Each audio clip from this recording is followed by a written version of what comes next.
Sports അറീനയിലേക്ക് സ്വാഗതം. ചെൽസിയും PSG-യും തമ്മിൽ നടന്ന ഫൈനലിൽ ചെൽസി 3-0 വിജയിച്ച ശേഷം PSG മാനേജർ ലൂയിസ് എൻറിക്കെയും ചെൽസി സ്ട്രൈക്കർ ജാവോ പെഡ്രോയുമായി വലിയ രീതിയിലുള്ള തർക്കമുണ്ടായി.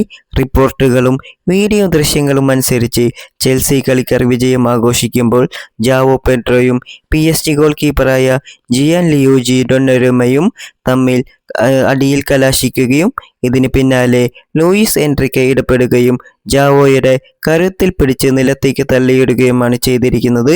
ഇരു ടീമിലെ കളിക്കാരും സ്റ്റാഫുകളും ഇടപെട്ട് സ്ഥിതിഗതികൾ ശാന്തമാക്കാൻ ശ്രമിച്ചു.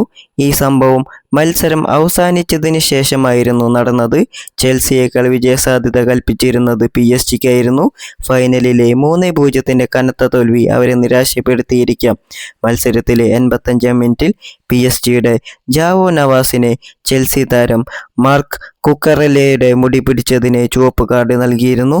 ഫിഫ അവരുടെ അച്ചടക്ക സമിതിയുടെ കീഴിൽ ഈ സാഹചര്യം പരിശോധിച്ചു വരികയാണെന്നും PSG മാനേജറായ ലൂയിസ് എൻറിക്കെയും ഗോൾ കീപ്പറായ ഡൊന്നരുമയ്ക്കും കനത്ത പിഴയും മൾട്ടി ഗെയിം സസ്പെൻഷനും സാധ്യത ഉണ്ടെന്ന് റിപ്പോർട്ടുണ്ട്.